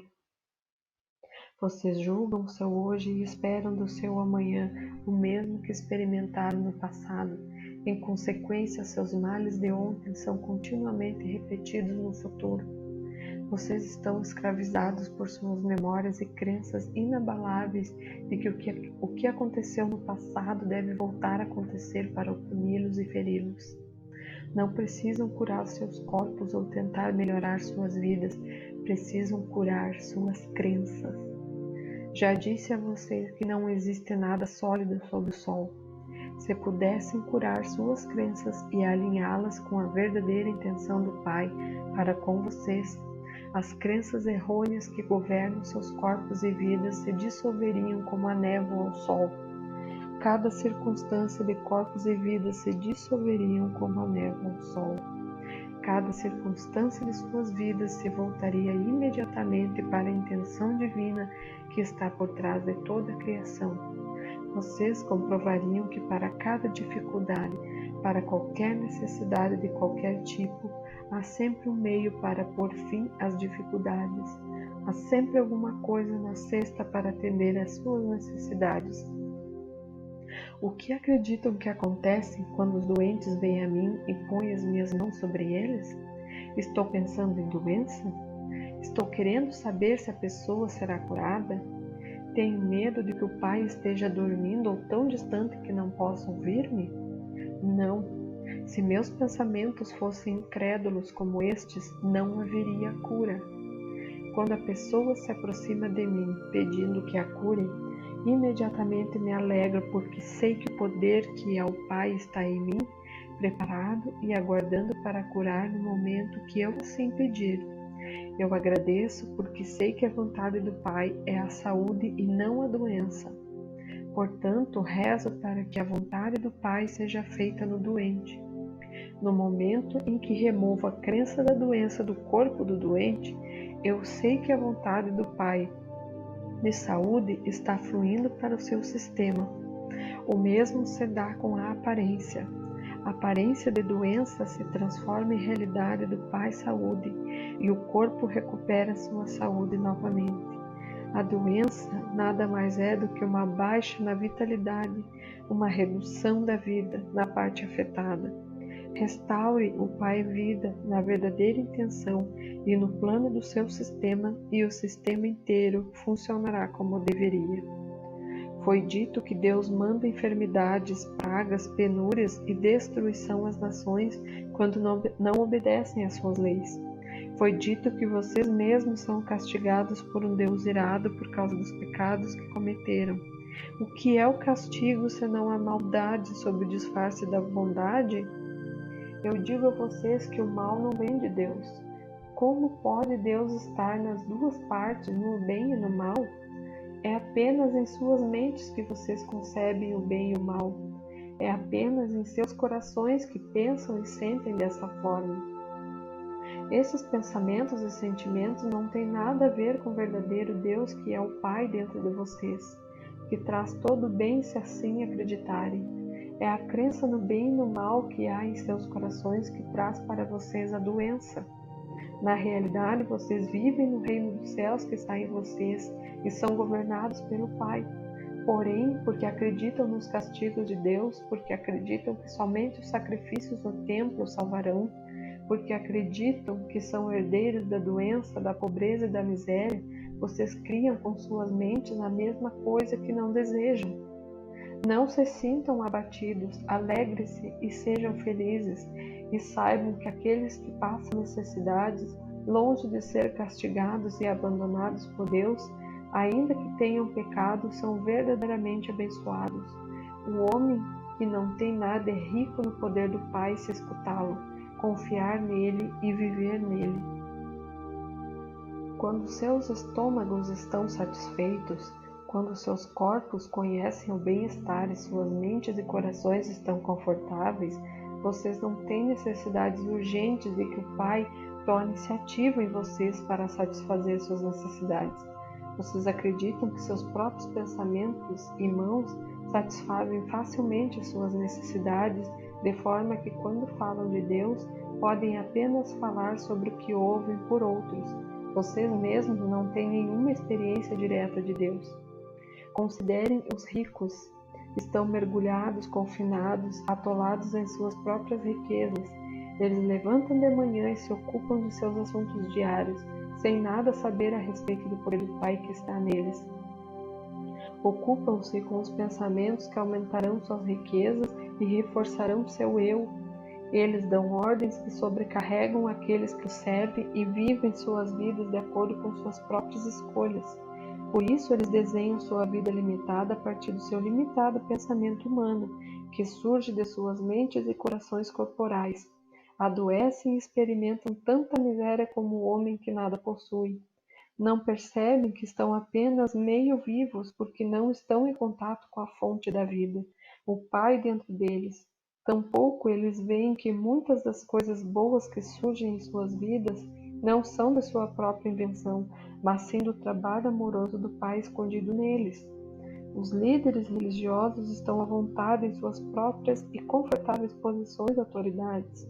Eles não têm necessidade de nada além de suas próprias satisfações físicas, porque não têm nenhum conhecimento pessoal de Deus. Eles precisam ler em seus livros sagrados as palavras que os homens santos disseram há milhares de anos e contar às pessoas o que eles pensam que essas palavras significam. Mas tudo o que dizem é tirado de suas próprias mentes pequenas que estão aprisionadas no conforto das vidas, afundadas na expectativa do que irão comer e beber e qual vestimenta irão usar para impressionar as pessoas. Nada sabem sobre a inspiração que deu origem às palavras pronunciadas pelos profetas há tantos séculos. Nem mesmo sabem se estas são as palavras que realmente vocês precisam ouvir nesse momento, já que os tempos são outros. Acreditem-me, os homens ricos e os líderes religiosos são fortes nas coisas da terra e não querem desfazer tudo o que eles consideram seguro e eterno em suas tradições e práticas. Qualquer desvio estremeceria as estruturas de suas crenças e, portanto, de suas vidas. Então, eles constroem defesas mentais contra o fluxo do poder do Pai. Eles também adoecem e, à sua própria maneira, conhecem a miséria como aqueles que não têm nenhum conforto terreno. Não existe diferença entre aqueles que pouco têm e aqueles que tudo têm na vida.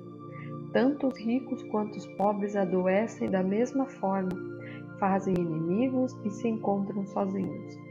Mas é enorme o potencial para que vocês ganhem mais do que os ricos e religiosos podem esperar para ganhar saúde, felicidade, companheirismo e realização no modo de vida que escolherem. E quando tudo estiver cumprido, vocês saberão que as oportunidades, a habilidade e a inspiração, tudo procede do Pai que está dentro de vocês. Saberão que nunca poderiam ter feito tais coisas se não tivessem pedido ao Pai, que está em vocês, para ajudá-los a utilizar todos os seus talentos, para colocar comida em abundância em suas despensas, e roupas nos seus corpos, e felicidade e uma boa vida para seus filhos. Todas essas coisas o Pai fará por vocês, se assim o pedirem. Se acreditarem, se souberem e lembrarem sempre que é a natureza do Pai criar e então prover abundantemente para toda a sua criação. Assim como vocês não iriam deliberadamente privar seus filhos das coisas que eles precisam, assim o Pai nunca os privará propositadamente de tudo aquilo que necessitam para uma vida feliz. Se vocês são pobres, é porque ainda não compreenderam a natureza do Pai, nem tampouco entenderam que devem trabalhar com o Pai para cobrir suas próprias necessidades. Devem aproveitar imediatamente as oportunidades divinas que lhes são apresentadas para ajudá-los a avançar. Se eu pudesse mostrar e fazê-los ver e acreditar que quando se lamentarem, sua tristeza é conhecida do Pai. Se voltassem para o Pai e observassem o trabalho que o Pai Amor está fazendo para vocês, com o tempo sua tristeza se converteria em alegria e encontrariam consolo além de qualquer outra coisa que imaginassem possível. Vocês são abençoados se estão famintos e com sede, porque o Pai conhece suas necessidades. Em breve essas necessidades seriam saciadas se parassem de se lamuriar e começassem a rezar para o Pai, pedindo, acreditando que iriam receber. Como podem acreditar que para comer e estar bem vestido é preciso primeiro ir ao templo e oferecer um sacrifício queimando as próprias criaturas vivas do Pai, para que elas paguem por seus pecados? Não conseguem ver que os seres vivos que vocês queimam foram criados para desfrutar da vida tanto quanto vocês? Eles foram criados para ser uma bênção e ser abençoados na terra, assim como vocês, pois esta é a natureza do Pai Amor que se revela em sua criação. Se lembrarem que aquilo em que realmente se acredita é aquilo que se recebe, não percebam que esta crença judaica de sacrifício de seres vivos no templo vai trazer apenas miséria? Acreditem em castigo e castigo o que receberão. Acreditem na morte e destruição como sendo o caminho certo para chegar a Deus, e isso é o que experimentarão, matança e destruição.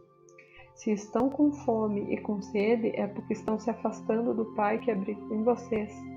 Ao se entregarem aos temíveis pensamentos, anseios e sentimentos de desesperança, vocês estão criando as mesmas condições que desejam corrigir. Estão fazendo todas as coisas ruins contra si mesmos. Por conseguinte, vocês são ainda mais bem-aventurados quando estão com fome e sede de bondade e do contato com o Pai que habita em você. Porque então certamente serão saciados uma centena de vezes. Bem-aventurados são quando os atacam e roubam, porque quando permanecem em perfeita confiança verão Deus em ação e a libertação acontecendo. Bem-aventurados são quando estão envolvidos em conflito e ainda assim podem ser compassivos com o próximo e ser pacificadores. Levam no coração o amor que vem do Pai e realmente são filhos do Pai. Bem-aventurados são quando, mesmo sendo profundamente injustiçados, ainda assim podem perdoar e demonstrar misericórdia, abstendo-se de buscar justiça ou perseguir a quem os tem insultado. Coloquem-se diretamente em sintonia com o amor que Deus ativa em vocês e da mesma forma serão poupados nos momentos de dificuldade. Os mais abençoados de todos são os puros de coração, porque estes se livraram de toda raiva, ódio, vingança, maldade, inveja e dureza de coração, e estão diante do mundo como o amor feito visível. Eles vão conhecer a realidade chamada Deus e saberão que a realidade é o Pai dentro deles. Como posso ajudá-los a ver essa grande verdade? Como posso ajudá-los a ver a realidade do reino dos céus, o reino de Deus? Vocês não têm que ficar olhando para o céu, porque não é lá onde verão a atividade do Pai, de forma tão clara que, sem dúvida alguma, reforçará sua fé. É aqui onde, através dos séculos, as pessoas têm cometido o grande erro de olhar para os seus sonhos e imaginação, criando por si mesmo um Jeová que não existe. Não encontrarão o Pai acima de vocês, em algum lugar do céu. O Pai não está em nenhum lugar especial, mas em todo lugar ao redor e em tudo. Vocês podem ver a maravilhosa atividade do Pai. Olhem em volta para as coisas que crescem, o trigo, a grama, as flores, as árvores e os pássaros. Em cada coisa viva, verão um misterioso e maravilhoso trabalho do Pai, em incessante atividade. É aqui que o Pai está no perfeito controle. Podem ver que há lei e ordem perfeitas, crescimento, desenvolvimento e finalmente a colheita para abençoar o homem, os animais e os pássaros. Considere a maneira com que um homem, depois de terminar de lavrar os seus campos, espalha sementes sobre a terra e as cobre novamente. Ele arruma suas ferramentas e vai para casa satisfeito, pois afinal, se chover suficientemente, haverá comida para alimentar os seus filhos. Por muitos dias ele dorme e acorda e não faz nada mais pela sua plantação, mas quando volta a visitá-la, verá verdes folhas saindo da terra. Mais tarde voltará e verá o crescimento de caules e folhas, e mais tarde ainda ele verá a formação da semente, e um dia finalmente que o grão já está cheio e dourado, pronto para a colheita. Enquanto isso, todo esse crescimento ocorreu sem a ajuda dele. O trigo cresceu de uma forma maravilhosa que ele não pode explicar. É mágica? Não, é o trabalho do Pai. Poder, a inteligência amorosa por todo o universo que inspira o trabalho e respira por meio dele. É a atividade do Pai que é a vida inteligente do universo. Quando entram no reino de Deus, vocês se sentem bem, sentem-se felizes e alegres. Imaginem como se sentiria uma mulher que perdesse uma grande quantidade de dinheiro e se perguntasse como daria de comer a 2 crianças. A mulher está chorando e varrendo a casa, e é tão minuciosa que não fica uma partícula de poeira. Então, escondida em um canto escuro, ela encontra uma valorizada peça de prata e imediatamente suas lágrimas secam. Ela começa a sorrir e se sente tão viva e alegre que sai correndo de casa para convidar os vizinhos a celebrar com uma festa. Ela pensava que havia perdido tudo e agora estava rica novamente.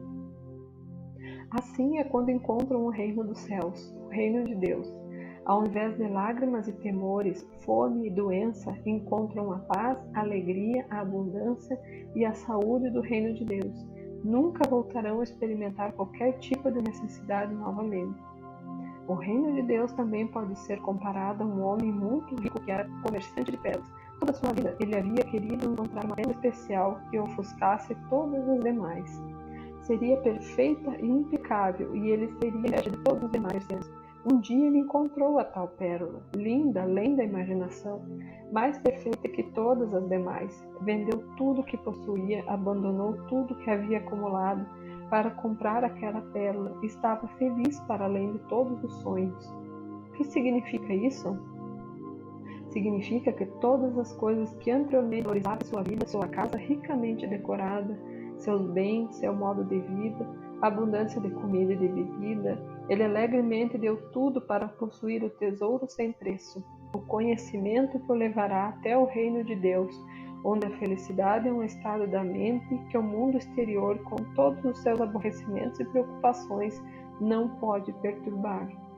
O reino de Deus está em vocês. Entram no reino de Deus quando percebem plenamente que o Pai está o tempo todo ativo em vocês. É um estado da mente de percepção e entendimento de que a realidade, por trás e dentro de todas as coisas visíveis, é o Pai formoso e perfeito, em que todas as coisas que são contrárias à beleza, à harmonia, à saúde e à abundância são criações do pensamento equivocado do homem. Eu sofri ao vê-lo sofrer, mas não precisam sofrer mais se escutarem o que tenho a dizer. Mas devo avisá-los de que o caminho que leva ao reino dos céus é difícil de seguir, e isso quer dizer que primeiro terão de lidar com o seu eu, porque é o que terão que se ocupar do eu. Porque é do desejo de proteger e de promover o seu bem-estar pessoal que procedem todos os pensamentos, palavras e atos egoístas. Provavelmente vocês perguntarão: por que eu deveria preocupar-me com isso? Se o que diz é verdade, que não há castigo, que Deus não vê as faltas, então por que deveríamos estar preocupados com a maneira como nos comportamos? Há tanta coisa para ser aprendida aqui que eu mal sei por onde começar. Como já expliquei, vocês extraem sua vida do Pai, portanto, extraem sua capacidade de pensar e de amar do Pai. Como o Pai Inteligência é criativo, assim também a consciência de vocês é criativa. Com a sua mente e coração, vocês realmente modelam os planos de suas próprias vidas e experiências. E qual tipo de vida vocês planejam e modelam em suas mentes? Se alguém irrita ou machuca vocês, retalham de alguma forma. Acreditam que se alguém se apropria do seu olho, devem retirar o olho do adversário em troca. Acreditam que quem mata deve ser morto como castigo ou compensação. Acreditam que quem os rouba deve pagar por isso, que aquele que rouba sua mulher deveria ser apedrejado junto com sua esposa. Acreditam que é necessário exigir o pagamento pelo mal que passa por sua vida. Como é da natureza humana ferir os outros e vocês têm sido ensinados a retalhar, suas vidas são um contínuo cenário de guerra. Guerra no lar entre maridos e esposas, filhos, vizinhos, entre pessoas públicas e também entre as nações. O Pai ignora esta guerra em suas vidas, mas conhece a tensão que surge dela em suas mentes e corpos, mas nada pode fazer para aliviar esta dor, até que vocês mesmos coloquem um fim a ela. Vocês mesmos devem cessar a luta e viver em paz com suas famílias, seus vizinhos, entre empresários, entre pessoas públicas e entre países. Só então o trabalho amoroso do Pai poderá tomar seu lugar em sua mente, coração, corpo e vida. Só então poderão reconhecer e ver o trabalho amoroso que está sendo realizado em vocês e para vocês pelo Pai. Lembre-se também da grande lei. Vocês colhem exatamente aquilo que plantam. Não se pode colher figos de amoreiras, nem uvas da árvore de espinhos, ou colher trigo do joio. Pensem nisso e compreendam essa parábola, porque isso é muito importante para vocês. Não somente nos dias de hoje, mas também em todos os seus dias e anos que virão mesmo na eternidade. Assim, se querem mudar suas vidas, mudem seus pensamentos, mudem suas palavras decorrentes desses pensamentos, mudem suas ações decorrentes desses pensamentos. Aquilo que está em suas mentes criará todas as suas experiências, suas doenças, pobreza, infelicidade e desespero. Um homem gritou para mim: diga-nos, mestre, como podemos permanecer em paz com nossos vizinhos quando eles mesmos não vivem em paz conosco? Sorri para ele e disse: quando seu vizinho chega até você e diz que ele tem que viajar alguma distância e não quer ir sozinho e pede para você ir com ele, o que você faz? O homem riu. Se meu vizinho quisesse me levar para longe do que eu estivesse fazendo, eu não ficaria satisfeito. Eu diria a ele para encontrar outra pessoa para ir com ele porque eu estava ocupado. E como se sentiria o seu vizinho? Perguntei. O homem encolheu os ombros. Eu não sei. E na próxima vez que precisasse dele para fazer um favor a você, como ele responderia ao seu pedido? O homem já não ria mais. Ele não respondeu. Outro homem disse: ele irá xingar e dirá para você ir a outro lugar pedir ajuda. Eu disse às pessoas: ele respondeu acertadamente. E como ele se sentirá? E apontei para o homem que primeiro havia falado, sorrindo para ele. Uma mulher gritou acima dos risos: ele dirá a todos aqueles que encontrar como é miserável e egoísta o vizinho que ele tem. Talvez ele vá querer machucá-lo de alguma forma. Houve gritos de concordância e eu assenti. Sim, ele vai ter esquecido que uma vez foi pedir ao seu vizinho para caminhar com ele por 1 ou 2 milhas e este se recusou. Não verá a lei da semeadura e da colheita trabalhar em sua vida. Ele a pôs em movimento quando se recusou a acompanhar seu vizinho e agora ele está colhendo o resultado de suas atitudes e ações. De que adianta ficar com raiva quando foi ele mesmo quem criou essa situação? As pessoas riam e assentiam com a cabeça e falavam uns com os outros. Nunca antes eles haviam escutado tal conhecimento do comportamento humano. Havia aqui um ensinamento completamente novo. Disse a eles: aconselho que quando seu vizinho vier pedir a vocês para caminhar um pedaço de caminho com ele, ou qualquer outra coisa que o deixe mais à vontade e feliz, que primeiro pense sobre o que gostariam que ele fizesse por vocês se também tivessem uma necessidade. Como gostariam que ele respondesse ao seu pedido? Um murmúrio varreu a multidão e pude ver que eles entenderam o que eu estava dizendo. De fato, se seu vizinho pedir para que o acompanhe por 1 milha, façam isso com agrado e estejam dispostos a caminhar por 2 milhas, se necessário. Quando recusam algo, as pessoas não percebem, mas enrijecem sua mente e corpo, para se protegerem da obrigação de fazerem qualquer coisa que não queiram fazer. Coloquem em tensão sua mente e corpo, e o pai também é tensionado e não pode fazer seu trabalho amoroso dentro de vocês. E é deste enrijecimento que surge a doença. Pode ser que encontrem alguém em extrema necessidade, que tenha frio ou esteja infeliz e que peça a vocês um manto. Não passem por ele olhando de longe. Algumas pessoas riram, sabiam que era isto que fariam. Não, entreguem a ele o seu manto, e se ele realmente estiver com frio, também a sua túnica, e sigam o seu caminho e se alegrem. Alegrar-nos? Perguntou uma voz descrente. Eu ri e disse, sim, meu amigo, alegre-se, primeiramente porque possuía uma túnica e um manto para dar, e logo alegre-se por perceber que agora tem falta de uma túnica e manto, e o Pai dentro de vocês fará retornar em breve suas roupas de alguma forma surpreendente. No entanto, se entregar a túnica e o manto e continuar a caminhar, resmungando para si mesmo, e agora, porque fiz isso, fui um tolo, agora sentirei frio no lugar dele, e as pessoas rirão de mim porque dei a ele minha túnica e manto, e fiquei eu mesmo sem nada. E o que dirá minha mulher quando eu chegar em casa?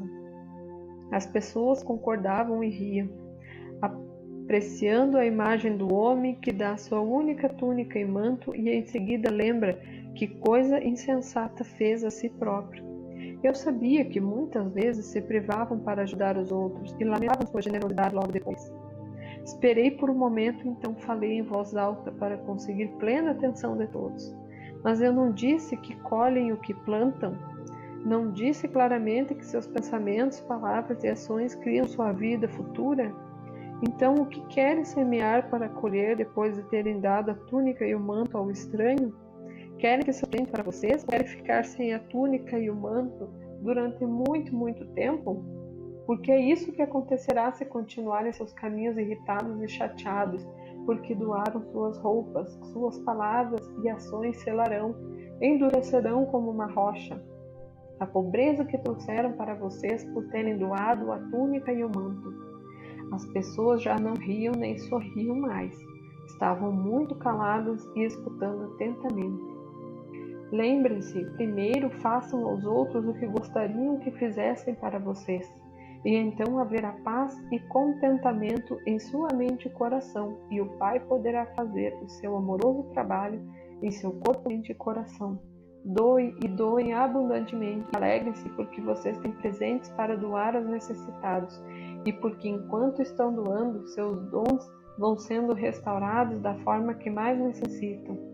Doem com um coração contente, doem com confiança e com conhecimento de que onde houver carência em suas vidas, assim fará o Pai o seu trabalho amoroso, com abundância em vocês e para vocês. Nada façam com um coração pesado, porque um coração pesado é o que continuarão tendo. Doem tudo com o espírito alegre, a fim de que tudo em suas vidas traga para vocês somente alegria e iluminação espiritual.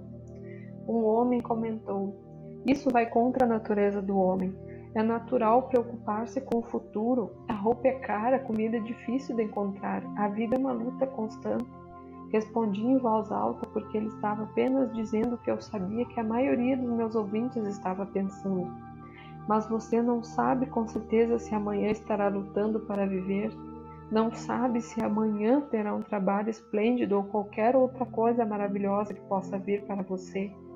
Não sabe disso, mas o que está tornando certo para você mesmo é que não haverá um trabalho maravilhoso ou qualquer outra excelente oportunidade em sua vida, porque você está criando as circunstâncias do seu amanhã.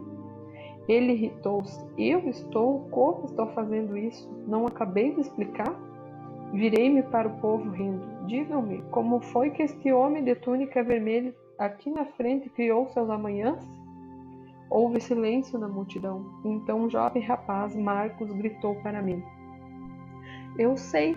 Ele disse que deveria lutar para comprar comida e roupa. Você tem nos dito que aquilo que pensamos e falamos, nós receberemos. Exatamente, eu disse. Você é um menino muito inteligente. Você compreendeu. Cuidem para não criar para vocês mesmos as coisas que não desejam. E eu ficarei contente que você seja meu discípulo quando for mais velho, se seus pais assim o permitirem. Algumas pessoas riram, mas outras não. Eu via que elas não acreditavam em nenhuma palavra do que eu dizia. Nunca entrarão no reino dos céus estando angustiados. Se hoje seu dia foi difícil, por que se lamentar por isso? Vocês se sentirão melhor se reclamarem a respeito? Suas lágrimas farão seu dia mais feliz? E se vocês se angustiam pelo seu amanhã, estão carregando-o de penúrias e fadigas antes mesmo que ele chegue? Por que fazê-lo então? Que bem isso fará para você? Quando é que a ansiedade realizou alguma coisa para você? Como se você pudesse se tornar um homem mais alto ficando angustiado por ser muito baixo? Não se fixem naquilo que não possuem. Permaneçam nas coisas que podem ser suas, se voltarem para o Pai que está em você. Se pedirem com perfeita fé, acreditando que receberão, e eu digo sem medo de contradição, que receberão. Mas devem pedir adequadamente, acreditando. Nada receberão se ao pedir questionarem se o pedido teria sido ouvido ou se o Pai estaria com vontade de dar aquilo que deseja. Esta é a forma humana de dar, mas não é a forma do Pai que dá abundantemente e responde às suas necessidades. O Pai sempre derrama suas bênçãos sobre vocês, a dádiva do alimento abundante, do vestuário, da habitação, dos amigos, sempre que estejam com a mente e o coração limpos e contanto que confiem continuamente no Pai como seu apoio de todos os momentos. Se rezam e não recebem, não pensem nem por um instante sequer que não existe Pai ou que o Pai não os escuta. Ao invés disso, devem perguntar-se o que existe em vocês que está impedindo que a obra amorosa do Pai seja feita em vocês e para vocês. Se vão ao altar para rezar ou fazer uma oferta e no caminho se lembram de ter brigado com alguém, retornem e vão até a pessoa e façam as pazes com ela. Então, quando abordarem o Pai em oração, estarão com a mente pura e limpa e serão ouvidos pelo Pai, e o Pai poderá responder dando aquilo que precisam, na paz e quietude do seu ser. Se ainda não acreditam que o Pai cuida de sua criação, olhem ao seu redor para as radiantes flores nos campos, como são lindas. Considerem o pensamento brilhante de quem desenhou sua forma, sua beleza. Onde vocês encontrariam as cores que vêm em suas pétalas? Com toda a sua sabedoria, o próprio Salomão não foi capaz de ter roupas tão bonitas feitas para ele. Vejam o modo como as flores atraem as abelhas e as abelhas ajudam a carregar as sementes da próxima estação para tornar o seu mundo maravilhoso e produzir alimento. Por que não podem acreditar e confiar no Pai quando o mundo ao seu redor foi planejado, desenhado e cuidado de uma forma tão maravilhosa? Mas lembrem-se, essas plantas e flores, ao contrário da humanidade, não podem queixar-se da sua sorte, nem se sentirem famintas ou despidas, e assim não anulam o trabalho que o Pai realiza nelas. São vocês, com suas contínuas queixas e palavras a respeito do que falta a vocês, sua agressão contra os demais, a sua insistência em querer retalhar, suas críticas e calúnias que produzem consequência a sua carência, a sua enfermidade, de forma consistente dia após dia. Eu disse essas coisas para preparar aqueles de vocês que estão doentes, para curá-los. Não podem ficar curados a não ser que acreditem com todo o coração que a cura acontecerá. Lembrem-se de que a doença corporal surge da doença da mente, tal como o mau humor, o rancor, a raiva e o ódio. O Pai Amor é a fonte de toda a saúde. Consequentemente, todos os pensamentos e sentimentos contrários ao Pai Amor produzem doenças. Assim como todos os seus males e doenças começam na mente, assim também o seu bem. Cuidem do vizinho como de vocês mesmos. Abençoe seu vizinho quando surgir alguma disputa. Rezem por ele quando for duro com vocês. Ajudem-no de qualquer maneira que puderem e a qualquer momento, mesmo que ele vire o rosto para vocês, porque então estarão construindo bem em suas mentes e pensamentos, e boa será a colheita de suas semeaduras.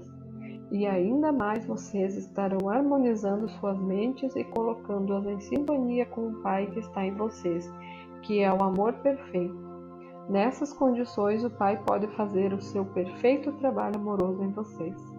Quando terminei de falar, as pessoas traziam seus enfermos para mim e, de acordo com a sua fé, elas foram curadas. A carta 3 descreve mais em detalhes os ensinamentos de Cristo e explica os eventos que levaram à sua crucificação e morte. Ele descreve em termos comoventes sua última ceia com os discípulos, quando se viu sozinho em espírito, porque os seus discípulos recusaram-se a acreditar, até o último momento que ele seria crucificado. Repetidamente ele foi mal interpretado, e percebeu mais uma vez que pouco havia conseguido ensinar a qualquer pessoa durante seus 3 anos de trabalho missionário. Ele estava feliz por ir embora.